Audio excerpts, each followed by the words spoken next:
अस्सलामुअलैकुम dear friends आप मेरे चैनल पर पहली बार आए हैं तो मेरे चैनल को ज़्यादा से ज़्यादा सब्सक्राइब करें, लाइक शेयर और कमेंट करें। बेल आइकन का बटन दबाना ना भूलें ताकि मेरी आने वाली वीडियो की नोटिफिकेशन आप तक पहुंच सके। शुक्रिया। 20 साल से 3 बेटे और उनकी पत्नियां माँ की सेवा कर रहे हैं संदूक के लिए। एक दिन जब माँ ने संदूक खोला तो सबकी आंखें फटी रह गई। सावित्री देवी 75 साल की हो गई है। सावित्री देवी के 3 पुत्र हैं। सावित्री जी के पति का देहांत तब हो गया जब वो 55 वर्ष की थी। सावित्री जी एक छोटे से पुराने घर में रहती हैं जिनको उनके पति ने बनवाया था। तीनों बेटे उनके साथ तो नहीं रहते, लेकिन ऐसा एक दिन भी नहीं रहता जब वो उनसे मिलने या उनकी सेवा करने नहीं आते हों। तीनों की पत्नियां भी दिन में आती हैं, यानी यूं ही समझ लीजिए कि उनका घर कभी खाली नहीं रहता। कोई ना कोई उनके यहाँ उनकी सेवा चाकरी में लगा ही रहता है। 3 बेटों ने अलग अलग अपने घर बना रखे हैं। सबकी अपनी पर्सनल लाइफ भी है और परेशानियां भी है। आदमी चाहे कितना भी बड़ा बन जाए, उनकी परेशानियां कम नहीं होती। अमीर से अमीर इंसान को भी यही परेशानी होती है कि वो अमीर और कैसे बना रहे। तीनों बेटों ने कई बार जिद भी की कि माँ उनके साथ जाकर वहां रहे, लेकिन उन्होंने कहा कि वो यहीं रहेगी।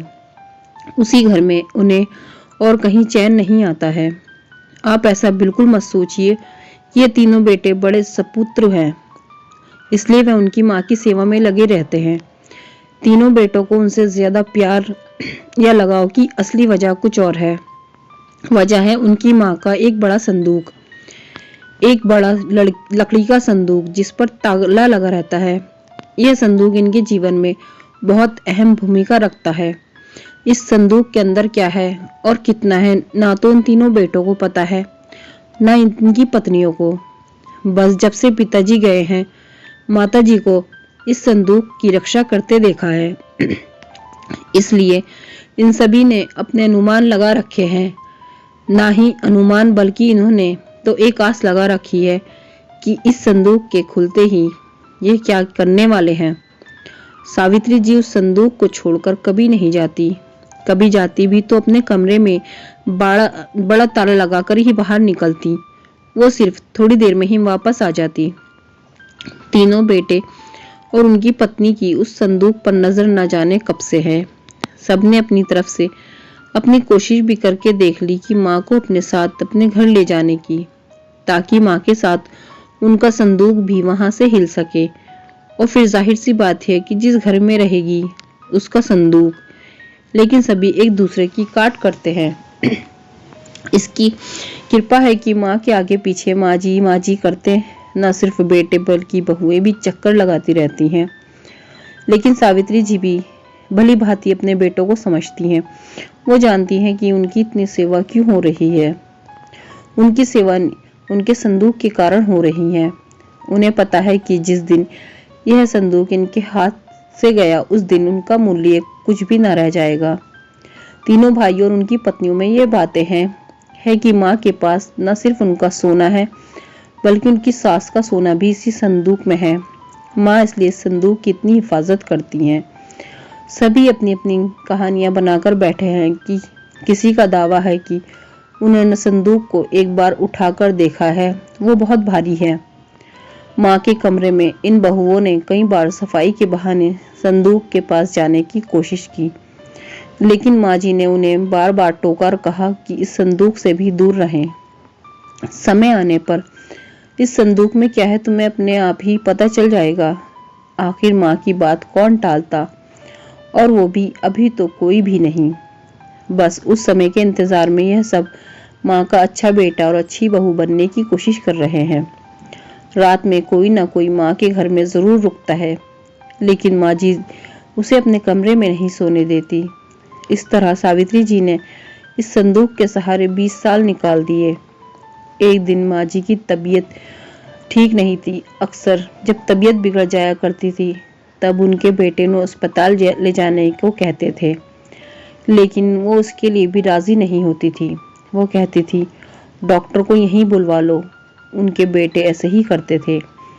इस बार उनकी तबीयत खराब हुई तो डॉक्टर ने कहा कि उन्हें अस्पताल में एडमिट करना ही होगा, वरना उनकी हालत खराब हो सकती है और फिर उम्र भी बढ़ती जा रही है।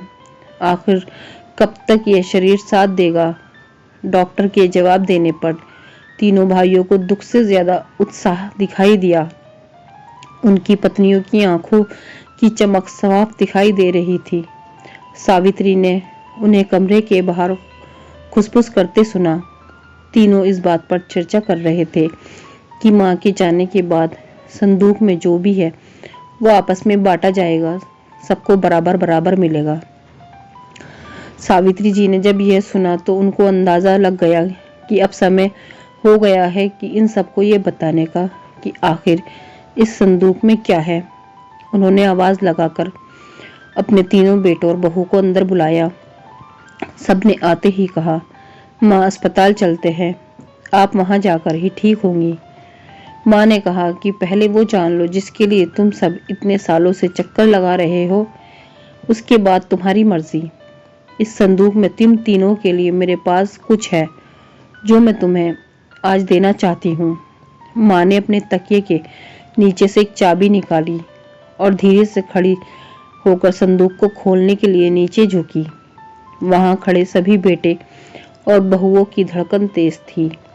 आज उनके बरसों का इंतजार खत्म हो रहा था। माँ ने संदूक खोला। संदूक में 3 अलग-अलग कपड़ों में लपेटकर कुछ रखा हुआ था। सबकी आंखें बड़ी आश्चर्य के साथ उस संदूक की ओर ही थी। माँ ने कपड़े में लपेटा हुआ सामान आकर उठाने को कहा। तीनों बेटों ने एक-एक सामान उठा लिया और उसे खोलकर देखा। कपड़ा खुलते ही कमरे में मौजूद हर एक इंसान का मुंह फटा का फटा रह गया। उन कपड़ों में से निकला एक भारी पत्थर। तीनों के हाथों में था एक एक पत्थर। ये क्या माँ, इतने दिनों से तुम इन पत्थरों को संभाल कर रखे हुए थी और हमें बेवकूफ बना रही थी। हमने सोचा तुमने गहने संभाल कर रखे हैं। माँ ने कहा, मैंने तुम्हें कब बेवकूफ बनाया? और गहने तो थे, बहुत थे, लेकिन कब, किसके लिए, कितने बेचे, इसका मैंने हिसाब नहीं रखा। जब तुम्हारे पिता आखिरी समय में थे तब हमारे पास कुछ नहीं था। तुम तीनों ने शादी के बाद ऐसा मुंह फेरा। क्या तुम्हें पता है कि किस अभाव में उनका अंतिम समय गुजरा? पर उस समय भी उन्होंने तुम्हें कुछ नहीं कहा। उन्होंने उस समय भी मेरा सोचा। उन्हें पता था कि उनके जाने के बाद उनके बेटे मेरे साथ भी यही करने वाले हैं।